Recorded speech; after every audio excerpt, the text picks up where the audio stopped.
Emergency first aid principles in the construction workplace. This safety talk emphasizes the importance of having basic first aid knowledge for ensuring safety. The first step in any emergency situation is to assess the scene for potential hazards. If the environment is not safe, it is advised to wait for professionals to arrive. Calling for emergency medical assistance is essential after assessing the situation.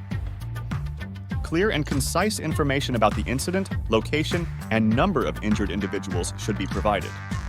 Injured individuals often experience shock or distress, so it's important to remain calm and provide emotional support. Controlling bleeding is a critical skill in first aid, which involves applying direct pressure to the wound. CPR should be performed immediately in the event of a cardiac arrest or absence of breathing. Stabilizing fractures and sprains involves immobilizing the injured body part using splints or slings. Burns should be rapidly cooled under cold, running water for at least 10 minutes. Eye injuries should be flushed with clean water for at least 15 minutes, and immediate medical attention should be sought. Accurate documentation of the incident, including injuries sustained and actions taken, is crucial.